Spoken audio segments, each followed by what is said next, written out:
قال رسول الله صلى الله عليه وسلم أفضل الصيام بعد رمضان شهر الله المحرم রমজানের পরে তোমাদের জন্য সর্বোত্তম রোজা হলো আশুরার রোজা। বলেন সুবহানাল্লাহ। রমজানের পরে সর্বোত্তম রোজা হলো আশুরার রোজা। আগামী রবিবার এই আশুরার দিন। 2 নম্বর হাদিস, রাসূল করিম সাল্লাল্লাহু আলাইহি ওয়াসাল্লাম বলেন, হে আমার বান্দা বান্দীরা শুনো।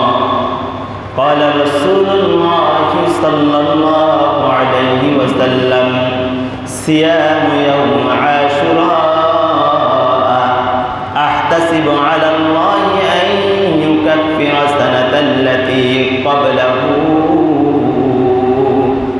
যে ব্যক্তি আশুরার রোজা রাখবে তো আল্লাহ তাআলা তার বিগত 1 বছরের গুনাহ আল্লাহ মাফ করে দিবে। সুবহানাল্লাহ। 2 নম্বর হাদিস গেল। 3 নম্বর রাসূল করিম সাল্লাল্লাহু আলাইহি ওয়াসাল্লাম বলেন, তোমরা আশুরার কয়টা রোজা রাখবে? 2টা রোজা। قال رسول الله صلى الله عليه وسلم صوموا عاشوراء وخالفوا فيه اليهود وصوموا قبله يوما وبعده يوما। তোমরা ইহুদি আর খ্রিস্টানের সাথে তোমাদের ইবাদত যেন একত্রিত না হয়, কারণ তোমরা মুসলমান, তোমাদের ইবাদত বন্দেগী বেশি করতে হবে। অতএব ইহুদিরা আশুরার একটা রোজা রাখে 10 মুহররম, তোমরা আশুরার দিন রোজা রাখবে, তার আগের দিন রোজা রাখবে। আর যদি তোমাদের কষ্ট হয় তো আশুরার দিন তার পরের দিন রোজা রাখবি। পারবেন তো ইনশাআল্লাহ? তাহলে রবিবার আশুরা, রবিবার অথবা শনিবার রাখবেন, আর নাহলে রবিবার অথবা সোমবার রোজা রাখবেন, যেভাবে আপনাদের সুবিধা হয় ইনশাআল্লাহ। 1 নম্বর আমল হলো। 2 নম্বর, রাসূল করিম সাল্লাল্লাহু আলাইহি ওয়াসাল্লাম ফরমান, তোমরা আশুরার দিন তোমাদের পরিবারের জন্য ভালো খাওয়ার দাওয়ার ব্যবস্থা করবে, তো আল্লাহ তাআলা তোমাদের জন্য বিগত সামনের যে 1 বছর আসবে ওই 1 বছর ভালো খাওয়ার ব্যবস্থা করে দিবি। সুবহানাল্লাহ। এটাকে মুবাহ আমল বলে। যদি পারেন করবেন, না পারলে কোনো সমস্যা নাই। এবার আশুরার দিন আল্লাহ তাআলা 10 জন নবীকে, তাদেরকে আল্লাহ তাআলা পুরস্কার দান করেছেন। এই কথাটি গনিয়াতুত তালিবিন কিতাবের মধ্যে উল্লেখ আছে। তার মধ্যে আমরা বিগত সপ্তাহে 3 জন নবীর কাহিনী উল্লেখ করেছি, ঘটনা উল্লেখ করেছি। 1 নম্বর, আল্লাহ তাআলা হযরত আদম আলাইহিস সালামকে যেই দিন সৃষ্টি করেছেন ওই দিনের নাম হলেন 10 মুহররম আশুরা। বলেন সুবহানাল্লাহ। 2 নম্বর, আল্লাহ তাআলা হযরত ইদ্রিস আলাইহিস সালামকে দুনিয়া থেকে যেই দিন আল্লাহ তাআলা কি করলেন, বেহেশতে উঠায় নিয়ে গেলেন, ওই দিনের নাম হলেন 10 মুহররম আশুরা। বলেন সুবহানাল্লাহ। 3 নম্বর, আল্লাহ তাআলা হযরত নূহ আলাইহিস সালামের কিস্তিকে যেই দিন জুদি পাহাড়ের সাথে থেমে দিয়েছেন ওই দিনের নাম হলেন 10 মুহররম আশুরা। বলেন সুবহানাল্লাহ। 4 নম্বর, আল্লাহ তাআলা হযরত ইব্রাহিম আলাইহিস সালামকে যেই দিন আল্লাহ তাআলা ইব্রাহিম আলাইহিস সালামকে আগুন থেকে, নমরুদের আগুন থেকে রক্ষা করেছেন ওই দিনের নাম হলেন 10 মুহররম আশুরা। বলেন সুবহানাল্লাহ। আমরা বিগত সপ্তাহে মাত্র 3টা ঘটনার আলোচনা করছি। আজকে 4 নম্বর ঘটনা থেকে যতটুকু পারা যায় এই সপ্তাহে শেষ করব ইনশাআল্লাহ। তো আল্লাহ তাআলা বললেন, ইব্রাহিম আমাদের এই মূর্তিগুলাকে ভাঙছে তিনি বললেন, বড়কে জিজ্ঞেস করো, বড় মূর্তিটাকে জিজ্ঞেস করো। বলে, আমাদের বড় মূর্তিটা কথা বলতে পারে না। ইব্রাহিম আলাইহিস সালাম বলে, এমন খোদার ইবাদত কেন করো যে খোদা কথা বলতে পারে না, তোমাদেরকে সাহায্য করতে পারে না? আমার আল্লাহর ইবাদত করো। বলেন সুবহানাল্লাহ। এবার এরা বুঝতে পারলেন ইব্রাহিম আমাদের এই মূর্তিগুলা ভাঙলেন। ইব্রাহিম আলাইহিস সালামের জন্য নমরুদ দীর্ঘ 40 দিন লাকড়ি জমা করলেন। 40 হাত উপরের দিকে ওয়াল কি করলেন, উঠাইলেন। লাকড়ি জমা করে আগুন জ্বালাইয়া ইব্রাহিমকে ওই আগুনের মধ্যে নিক্ষেপ করলেন। আল্লাহ তাআলা আগুনকে ডাক দিয়া বলে, হে আগুন, সূরা আম্বিয়া আয়াত নম্বর 69। আল্লাহ তাআলা আগুনকে ডাক দিয়ে বলেন, হে আগুন, কুলনা ইয়া নারু কুনি বারদান ওয়া সালামান আলা ইব্রাহিম। বলেন সুবহানাল্লাহ। আল্লাহ তাআলা ডাক দিয়ে বলেন, হে আগুন, তুমি আমার ইব্রাহিমের জন্য শীতল হয়ে যাও, ঠান্ডা হয়ে যাও। যেভাবে হলে আমার ইব্রাহিম সুন্দরভাবে থাকতে পারে, হে আগুন, তুমি আমার ইব্রাহিমকে রাখার জায়গা হয়ে যাও। বলেন সুবহানাল্লাহ। ইব্রাহিম আলাইহিস সালাম ওই আগুনের মধ্যে সুন্দর করে জান্নাতি পরিবেশে বসবাস করে। জান্নাত থেকে খাওয়ার দাওয়ার সব কিছু আল্লাহ তাআলা ব্যবস্থা করে দিলেন। ইব্রাহিম আলাইহিস সালামের আগুন যেই দিন থেমলেন, বন্ধ হলেন, বন্ধ হওয়ার পরে একজন ব্যক্তিও ইব্রাহিমের উপরে ঈমান আনে নাই। যেই দিন বন্ধ হয়েছে ওই দিনের নাম হলেন 10 মুহররম আশুরা। বলেন সুবহানাল্লাহ। ৫ম নম্বর ঘটনা, আশুরার ৫ম নম্বর ঘটনা হলো আল্লাহ তাআলা তুর পাহাড়ের মধ্যে হযরত মূসা আলাইহিস সালামের সাথে যেই দিন কথাবার্তা বলেছেন ওই দিনের নাম হলেন 10 মুহররম আশুরা। বলেন সুবহানাল্লাহ। হযরত মূসা আলাইহিস সালাম শুআয়ব আলাইহিস সালামের কন্যাকে মেয়েকে বিবাহ করিয়া তিনি তিনার এলাকার মধ্যে যখন আসতেছে, অনেক রাত হয়ে গেল, কুয়াশার কারণে আর কিছু দেখা যায় না। হযরত মূসা আলাইহিস সালাম তার পরিবার পরিজনকে বলতেছে, তোমরা এই জায়গার মধ্যে একটু থামো, আমি সামনে আগুন দেখতেছি। কি দেখতেছি? আগুন। এই কথাটি আল্লাহ তাআলা সূরা তাহার 10 নম্বর আয়াত কারীমার মধ্যে আল্লাহ তাআলা বলেন, ইদ রাআ নারান ফাকালা লিআহলিহিম কুসু ইন্নী আনাস্তু নারান লাআল্লি আতীতুম বিকবাসিন আও আজিদু আলান নাসি হুদা। মূসা আলাইহিস সালাম তার পরিবারকে বললেন, তোমরা এই জায়গার মধ্যে থামো, অপেক্ষা করো, আমি সামনে আগুন দেখতেছি, ওইখান থেকে তোমাদের জন্য কিছু আগুন নিয়ে আসবো, তোমরা এই জায়গার মধ্যে অপেক্ষা করো। তারপর আল্লাহ তাআলা বলেন, ফালাম্মা আতাহা নুদিয়া ইয়া মূসা, হে মূসা, আমি তোমার রব। কি বলে? আল্লাহ বলেন তুর পাহাড় থেকে, হে মূসা, আমি তোমার রব। ইন্নী আনা রাব্বুকা ফাখলা'ন আলাইক ইন্নাকা বিল ওয়াদিল মুকদ্দাসি তুওয়া। হে মূসা, ভয় পেও না, আমি তোমার রব।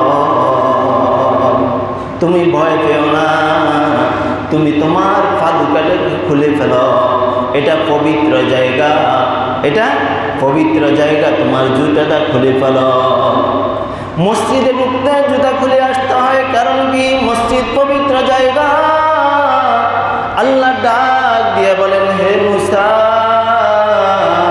তুমি পবিত্র জায়গার মধ্যে উঠতেছ, তুমি তোমার পাদুকাটা, তুমি তোমার জুতাটা খুলে আসো। তাহলে আল্লাহ তাআলা যেই দিন হযরত মূসা আলাইহিস সালামের সাথে কথা বলেছেন, ওই দিনের নাম হলেন 10 মুহররম আশুরা। বলেন সুবহানাল্লাহ। তারপরে 6 নম্বর আল্লাহ তাআলা হযরত আইয়ুব আলাইহিস সালামকে যেই দিন তাকে সুস্থতা দান করেছেন, ওই দিনের নাম হলেন 10 মুহররম আশুরা। আইয়ুব আলাইহিস সালাম একদিন নয়, 2 দিন নয়, দীর্ঘ 18 বছর অসুস্থ ছিলেন। কয় বছর? 18 বছর অসুস্থ ছিলেন। একদিন নয়, 2 দিন নয়, দীর্ঘ 18 বছর আইয়ুব আলাইহিস সালাম অসুস্থ ছিলেন। আইয়ুব আলাইহিস সালাম শাম সিরিয়ার বাদশা ছিলেন। আল্লাহ তাআলা বলেন, আমি আইয়ুবের উপর খুশি, আইয়ুব আমার উপর খুশি। শয়তান এই কথাটা শুনে গেলেন, বলেন আল্লাহ আপনি আইয়ুবকে শাম সিরিয়ার বাদশা দিলেন, শাম সিরিয়ার বাদশা দিলেন, 2টা দেশের বাদশা দিলেন। আইয়ুব আপনার উপরে এই জন্য খুশি। আল্লাহ আমাকে একটু কি দেন, আল্লাহ আমাকে একটু সময় দেন, আমি আইয়ুবকে একটু পরীক্ষা করি। আল্লাহ বলেন, ঠিক আছে যা, তোকে কি দিলাম? আইয়ুবকে পরীক্ষা করার জন্য তোকে সময় দিয়ে দিলাম। এবার শয়তান আসিয়া আইয়ুব আলাইহিস সালামের যত বকরির ফাল ছিল, ওই বকরির ফালের মধ্যে একটা রোগ দিয়ে দিলেন। রোগ দেওয়ার সাথে সাথে বকরিগুলা কি হয়ে গেলেন? মারা গেলেন। রাখাল আসিয়া আইয়ুব আলাইহিস সালামকে বলেন, ও আইয়ুব আপনার সব বকরি মারা গেছে। বলে কোনো সমস্যা নাই, কে দিয়েছে বকরি? বলে আল্লাহ। বলে আল্লাহ নিয়ে গেছে, আমার কোনো সমস্যা নাই। কিছুক্ষণ পরে আইয়ুব আলাইহিস সালামের কাছে কৃষকরা আসিয়া বলতেছে, ও আইয়ুব আমাদের যত জমিন ছিলেন, ওই জমিনের মধ্যে যত ধান ছিলেন, সব ধানগুলো নষ্ট হয়ে গেছে। বলে সমস্যা নাই, আরো 3 বছর তোমাদের খাওয়ার আমি গুদামের মধ্যে জাত করে রেখেছি, সমস্যা নাই। কিছুক্ষণ পরে এবার গুদামের মালিক, গুদামের দারোয়ান আসি আইয়ুব আলাইহিস সালামকে বলে, ও আইয়ুব আপনার গুদামের মধ্যে আগুন লাগিয়া পুরা গুদামটা কি হয়ে গেলেন? ধ্বংস হয়ে গেলেন। আইয়ুব আলাইহিস সালাম বললেন, তোমরা ভয় পেও না, রিজিকের মালিককে বলেন আল্লাহ, আল্লাহ রিজিকের ব্যবস্থা করবে, তোমরা ভয় পেও না। আইয়ুব আলাইহিস সালামের যত ধন সম্পদ ছিলেন সবগুলো শয়তানে কি করে দিলেন? ধ্বংস করে দিলেন। এবার আইয়ুব আলাইহিস সালামকে শয়তান একটা রোগ দিয়ে দিলেন, ফোঁচা রোগ। কি রোগ? ফোঁচা রোগ। পায়ের মধ্যে রোগ শুরু হয়ে গেলেন, ফোঁচা রোগ। রোগ যখন শুরু হয়ে গেছেন, আস্তে আস্তে আইয়ুব আলাইহিস সালামের গায়ে থেকে কি করে? ফোঁচা রোগ হওয়ার কারণে আস্তে আস্তে ফুস বাইর হয়, কেড়া বাইর হয়, হইতে হইতে শরীরের জিহ্বা পর্যন্ত চলে আসছে। আইয়ুব আলাইহিস সালামের 4 জন বিবি ছিলেন। সব বিবি এই রোগগুলা দেখিয়া চলে গেলেন। কারণ বর্তমান জমানার একজন বিবি ছাড়া, তার নাম হলেন রহিমা, বাকি 3 জন বিবি আইয়ুবকে রাখিয়া চলে গেলেন। কারণ বর্তমান জমানার কিছু মহিলারা আছে, তারা শুধু স্বামীর টাকা পয়সা চায়, লোভী। কথা বুঝছেন? সবাই নয়, কিছু কিছু আছে শুধু স্বামীর টাকা নিয়ে অন্য জায়গার মধ্যে সময় পাস করে, অন্য পরপুরুষের সাথে তার সম্পর্ক, স্বামী বিদেশ আছে। এই জন্য আইয়ুব আলাইহিস সালামের স্ত্রী রহিমা বললেন, ও স্বামী, আমি আপনার সুখের দিনে যেমন ছিলাম, আমি আপনার দুঃখের দিনও আপনার সাথে থাকবো। আইয়ুব আলাইহিস সালামের স্ত্রী এবার আইয়ুব আলাইহিস সালামকে শাম দেশ থেকে শয়তান এই এলাকার লোকগুলাকে বলে দিলেন, আইয়ুবের 5 রোগ ধরেছে, যদি তোমরা আইয়ুবকে এখান থেকে না তাড়াও তাহলে তোমাদের ওই কি দেখা দিবে, রোগ দেখা দিবি। কি দেখা দিবে? সোয়াশিয়া রোগ, করোনা ভাইরাস, বুঝছেনি আগে, এখন আবার শুরু হয়েছে। সোয়াশিয়া রোগ দেখা দিবে, আইয়ুবকে এই জায়গা থেকে সরাইয়া দাও। রোগ যার হবে তার এমনিতে হবে। করোনা ভাইরাস আর এমনি কোনো রোগ মানুষকে কিছু করতে পারবে না যদি তার মৃত্যু না হয়। মৃত্যু যেদিন হবে এই দিন এমনিতে হয়ে যাবে। কথা বুঝছেন নি? মৃত্যুকে ধরাইলে ভয় পাইলে কোনো লাভ হবে না। তো আইয়ুব আলাইহিস সালামের যখন 5 রোগ দেখা দিলেন, এবার রহিমা আইয়ুব আলাইহিস সালামকে এই দেশ থেকে অন্য জায়গার মধ্যে নিয়ে গেলেন। মানুষের বাড়ির মধ্যে কাজ করিয়া প্লেট বাসন ধুইয়া কোনোরকম 2-4টা খানা খায়, আর হযরতে আইয়ুবের জন্য কিছু খাবার নিয়ে যায়। এইভাবে যখন পুরো শরীর ফসে গেলেন, ফসে যাওয়ার পরে হযরত আইয়ুব আলাইহিস সালামের জিহ্বার মধ্যে যখন 5 রোগ আসতে একটু দেখা দিলেন, তখন আইয়ুব আলাইহিস সালাম আল্লাহকে বললেন, আল্লাহ, দীর্ঘ 18 বছর অসুস্থ ছিলাম, কিন্তু আল্লাহ কখনো সুস্থতার দাবি করি না। আপনার তো 18 দিন যদি জ্বর হয় তো আল্লাহর মা মাসি ধরে, রসুলের মা মাসি ধরে গালাগালি শুরু। নাউযুবিল্লাহ। আল্লাহ শুধু আমাকে নিয়ে দেখছে, আমার পাশের সবগুলা ভালো, আল্লাহ শুধু আমাকে নিয়ে দেখছে। এগুলা করা যাবে না। সুস্থতা অসুস্থতা আল্লাহর পক্ষ থেকে হয়। দোয়া করবেন, আল্লাহ আপনি সব সময় আমাদেরকে সুস্থতার সাথে জীবন যাপন করার জন্য তৌফিক দান করেন, আমিন। আইয়ুব আলাইহিস সালামের এবার জিহ্বার মধ্যে যখন রোগ শুরু হয়ে গেছেন, আইয়ুব আলাইহিস সালাম আল্লাহকে ডাক দিয়ে বলেন, আল্লাহ, 18 বছর অসুস্থ ছিলাম, কিন্তু কখনো সুস্থতার দোয়া করি নাই। আল্লাহ, যে জিহ্বা দিয়ে আল্লাহ আপনাকে ডাকি, ওই জিহ্বার মধ্যে 5 রোগ কেনা পড়ে যাইতেছে। আল্লাহ, আপনাকে কিভাবে আমি ডাক দিব জানি না। আল্লাহ, আমার জিহ্বার মধ্যে আপনি 5 রোগটা দিয়েন না। এই কথাটি আল্লাহ তাআলা সূরা আম্বিয়ার মধ্যে আল্লাহ তাআলা উল্লেখ করেন। আইয়ুব আলাইহিস সালাম আল্লাহকে বলেন, সূরা আম্বিয়া 83 নম্বর আয়াত। আইয়ুব আলাইহিস সালাম বলেন, ওয়া আইয়ুবা ইয নাদা রাব্বাহু আন্নী মাসসানিয়াদ-দুররু ওয়া আনতা আরহামুর রাহিমিন। আল্লাহ, আমি দুঃখ এবং কষ্টের মধ্যে আছি। আল্লাহ, দীর্ঘ 18 বছর আমার অসুস্থতা। আল্লাহ, শয়তান আমাকে দুঃখ এবং কষ্টের মধ্যে পালাইছে। আল্লাহ, আপনি আমাকে সুস্থতা দান করেন, বলেন আমিন। এই জন্য অসুস্থ থাকলে কার কাছে দোয়া করবেন? আল্লাহর কাছে দোয়া করবেন। সূরা সাফ আয়াত নম্বর 41, হযরত আইয়ুব আলাইহিস সালাম আল্লাহর কাছে আবার বলে, আল্লাহ, আইয়ুবা ইয নাদা রাব্বাহু আন্নী মাসসানিয়াশ শাইতান আন্নী মাসসানিয়াশ শাইতানু বিদুররিন ওয়া আযাব। আল্লাহ, আমাকে শয়তানে খুব কষ্টের মধ্যে রেখেছে। আল্লাহ, আপনি একটু আমাকে সুস্থতা দান করে।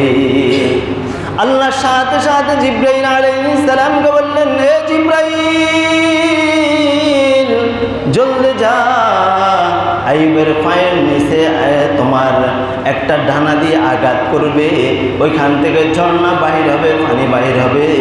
আর আইয়ুবের স্ত্রী রহিমাকে বলবা ওই ঝর্ণার পানিগুলা, নিচের পানিগুলা দিয়ে আইয়ুবের শরীরটাকে যেন কি করে গোসল করায় দেয়। সাথে সাথে গোসল করাইবার সাথে আইয়ুব সুস্থ হয়ে গেলে। বলেন সুবহানাল্লাহ। তাহলে যে শরীরে হাড্ডি দেখা গেছে, যে শরীরের পোকামাকড় সব কিছু খেয়ে ফেলছে, ওই শরীরকে আল্লাহ ভালো করে দিছে কিনা বলে? সবগুলা কোরআনের রেফারেন্স, আমি কোনো বানাওয়াট কথা বলি না। আয়াত নাম্বার দিদি এখানে রেকর্ডও হচ্ছে, দরকার হলে পরে মিলাইও নিতে পারবেন, কোনো সমস্যা নাই। তাহলে আইয়ুব আলাইহিস সালামকে আল্লাহ তাআলা যেই দিন সুস্থ করেছেন, ওই দিনের নাম হলেন 10 মুহররম আশুরা। 7 নম্বর আল্লাহ তাআলা হযরতে ইউনুস আলাইহিস সালামকে যেদিন মাছের পেট থেকে আল্লাহ তাআলা রক্ষা করেছেন, ওই দিনের নাম হলেন 10 মুহররম আশুরা। হযরতে ইউনুস আলাইহিস সালাম আল্লাহ তাআলা তাকে দাওয়াত দেওয়ার জন্য একটা দেশের মধ্যে পাঠাইলেন। ইউনুস আলাইহিস সালাম ওই দেশের মধ্যে দাওয়াত দিলেন। দীর্ঘ অনেক বছর দাওয়াত দেওয়ার পরে মানুষগুলা মুসলমান হয় না। হযরত ইউনুস আলাইহিস সালাম তখন তিনি মনে মনে বললেন, এই দেশে আর দাওয়াত দিব না, কারণ এই লোকগুলা আমার কথা শুনে না। তিনি এই দেশ থেকে অন্য দেশের দিকে রওনা হয়ে গেছে। প্রতিমধ্যে একটা মালবাহী একটা জাহাজের মধ্যে হযরত ইউনুস আলাইহিস সালাম উঠলেন। জাহাজটা যখন নদীর মধ্যে গেলেন, মাছ পথ যাওয়ার পরে এবার জাহাজটা আর অন্য কোনো দিকে যায় না, চারিদিকে পানির ঢেউ আসি গেলেন, জাহাজটা ডুবে যাবে। মালিক বললেন, এই জাহাজের মধ্যে কে এমন ব্যক্তি আছে যে তার মালিকের কথা অমান্য করিয়া অন্য কোনো জায়গার মধ্যে চলে যাইতেছ, সে নামে যাও, তাহলে আমাদের জাহাজটা আবার সুন্দর করে চলবে। এবার কাউকে খুঁজে পাচ্ছে না। মালিক বললেন, ঠিক আছে, এবার আমরা কি করব, লটারি দিব। সবার নাম লিখলেন, লেখিয়া এবার একজনকে বললেন, এখান থেকে তুমি কাগজটা নাও, যার নাম উঠবে সে এখান থেকে লাভ দিবে।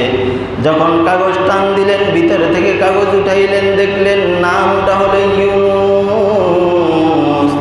সবাই ইউনুস আলাইহিস সালামের দিকে তাকাইয়া বললেন, না, এর চেহারা দেখি মনে হচ্ছে না এ তার মালিকের অবাধ্য হয়েছে, চলে আসছে। আবার লটাই দাও, আবার লটাই দিলেন, আবার দ্বিতীয় নম্বর ইউনুস নামটা উঠে গেলেন। মানুষ বললেন, না না না, আবার লটাই দাও। তৃতীয় নম্বর বার আবার যখন লটাই দিলেন, লটাই টান দিলেন, সাথে সাথে দেখেন ইউনুস আলাইহিস সালাম নিজেই তখন ওই পানির মধ্যে লাফ দিলেন। পানির মধ্যে যখন লাফ দিলেন, আল্লাহ তাআলা ওই নদীর মধ্যে, ওই পানির মধ্যে একটা মাছ ছিলেন, তাকে বললেন, এ মাছ, তুমি আমার ইউনুসকে তোমার পেটের মধ্যে রাখো, কি হিসাবে? খাদ্য হিসাবে নয়, আমানত হিসাবে। কোন হিসাবে? আমানত হিসাবে রাখবা, খাদ্য হিসাবে নয়। ওই মাছটা হযরত ইউনুস আলাইহিস সালামকে তার পেটের মধ্যে রাখি দিলেন। একদিন থাকার পরে এবার হযরত ইউনুস আলাইহিস সালাম আল্লাহর কাছে দোয়া করলেন। এই কথাটি আল্লাহ তাআলা সূরা আম্বিয়ার 78 নম্বর আয়াতে কারিমার মধ্যে আল্লাহ তাআলা আমাদেরকে জানিয়ে দেন, হযরতে ইউনুস আলাইহিস সালাম আল্লাহকে বলেন, ফানাদা ফিজ যুলুমাতি আল্লা ইলাহা ইল্লা আনতা সুবহানাকা ইন্নী কুনতু মিনাজ যালিমিন। ফাস্তাজাবনা লাহু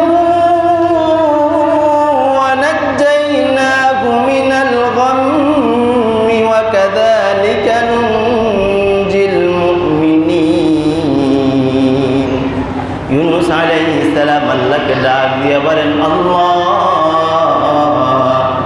ফানাদা ফিজ যুলুমাত, আল্লাহ, আমি আমার নিজের উপর জুলুম করছি, আপনার কথা না শুনিয়া এই গোত্র থেকে অন্য গোত্র যাওয়ার জন্য যাচ্ছি।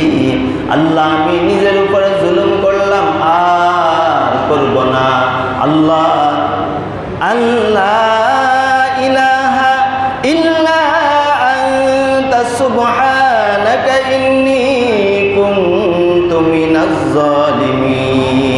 আল্লাহ আপনি ছাড়া আর কোনো মাবুদ নাই। আসেনি বলেন? আল্লাহ ছাড়া আর কোনো মাবুদ আছে? যদি কেউ বলেন আল্লাহ ছাড়া আর কোনো মাবুদ আছে, তো আর আপনার ঈমান নাই, আপনি মুসলমান নন। ইউনুস আলাইহিস সালাম আল্লাহর কাছে কাগজে মিনতি করিয়া বললেন, আল্লাহ আমি অপরাধী, আমি জুলুম করছি, আর করব না। এবার আল্লাহ ডাক দিয়া হযরত ইউনুস আলাইহিস সালামকে বলেন, সূরা আম্বিয়া আয়াত নম্বর 88, আল্লাহ তাআলা বলেন, ফাস্তাজাবনা লাহু ওয়া নাজ্জায়নাহু মিনাল গাম্মি ওয়া কাযালিকা নুনজিল মুমিনিন। ও ইউনুস, তোমার মতো বিপদে, তুমি যে বিপদের মধ্যে পড়েছ, আমি আল্লাহকে ডাক দিলে আমি আল্লাহ তাআলা তোমাকে বিপদ থেকে কি করব? রক্ষা করব। শুধু তুমি নয়, আমার কোনো বান্দা বান্দি যদি বিপদের মধ্যে পড়ে আর আমি আল্লাহর কাছে দোয়া করে, আল্লাহ আমাকে একটু কি করেন, ইউনুসকে যেইভাবে আপনি মাছের পেট থেকে রক্ষা করেছেন, বিপদ থেকে বাঁচাইছেন, আল্লাহ আমাকে একটু বিপদ থেকে আপনি হেফাজত করেন। আল্লাহ বলেন, সাথে সাথে ইউনুস তোমাকে আমি যেভাবে রক্ষা করলাম, আমার পৃথিবীর যত বান্দা বান্দি আছে সবাইকে আমি এইভাবে রক্ষা করব। এই জন্য বিপদে পড়লে কার কাছে যাবেন? না, অন্যের কাছে যাবেন, বন্ধু আমাকে একটু বাঁচা। বন্ধুর কাছে কইবেন না, আল্লাহর কাছে বলবেন। আল্লাহর কাছে বলবেন, আল্লাহ আপনি ইউনুসকে যেইভাবে রক্ষা করেছেন, আল্লাহ আপনি আমাদেরকে ওইভাবে একটু রক্ষা করেন।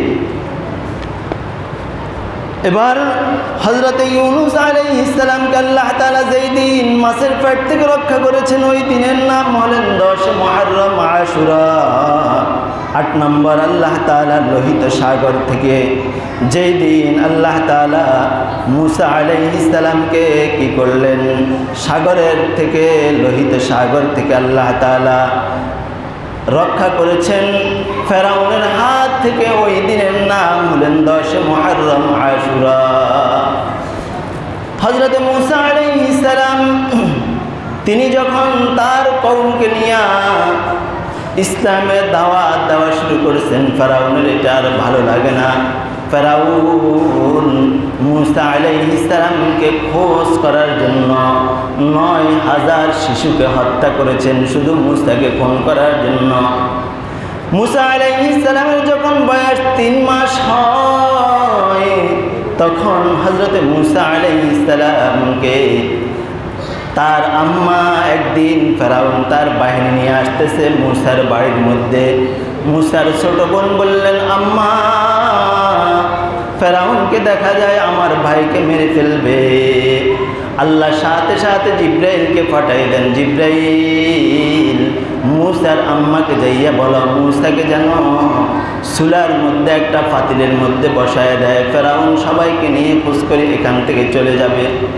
জ্বলন্ত আগুনের মধ্যে হযরত মুসা আলাইহিস সালামকে চুলার মধ্যে একটা পাতিলের মধ্যে বসায় রাখলেন। আর মনে মনে চিন্তা, আমার শিশু বাচ্চার মুসার মনে হয় কোনো কিছু না। যখন ফেরাউন খুঁজিয়া তার লস্কর বাহিনী দিয়া চলে গেলেন, ফাতিলটা কি করলেন, ফাতিলের ঢাকনাটা উঠাই দিলেন।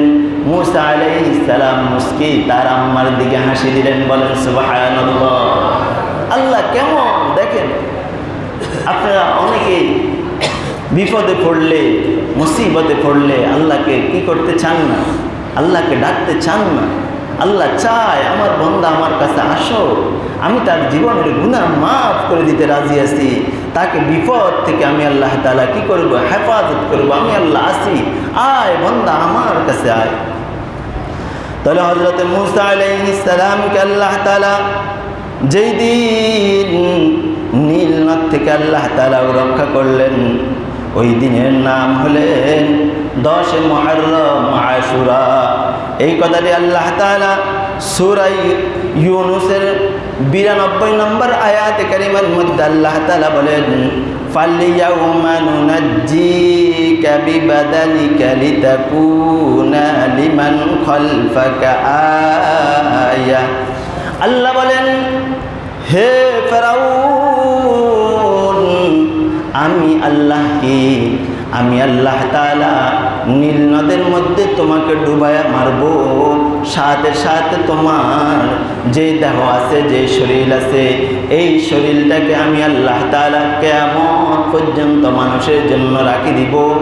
মানুষ দেখেও ফেরাউন কিরকম খারাপ ছিল, মানুষ যে জীবনে আর ফেরাউনের নাম যেন না রাখি। হিন্দু কন, খ্রিস্টান কন, মুসলমান কন, ফেরাউন নাম কেউ রাখে?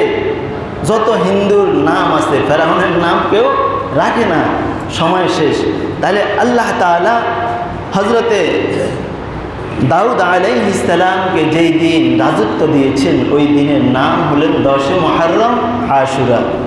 10 নম্বর আল্লাহ তাআলা হারানো সন্তান হজরতে ইউসুফ আলাইহিস সালামকে যেই দিন ইয়াকুব আলাইহিস সালাম পেয়েছে ওই দিনের নাম হলেন 10 মুহররম আশুরা। তো আশুরার মধ্যে আমরা দুইটা কাজ করব। কয়টা কাজ করব? দুইটা কাজ করব। 1 নম্বর রোজা রাখবো আগামী রবিবার আশুরা। 1 নম্বর কি করব? দুইটা রোজা রাখবো। আর যদি পারি নিজের পরিবার পরিজনের জন্য ভালো খাবারের ব্যবস্থা করব ইনশাআল্লাহ। আমরা যারা সুন্নাত পড়ি নাই, কাবলা জমা পড়িনি, ওয়া আলহামদুলিল্লাহি রাব্বিল আলামিন।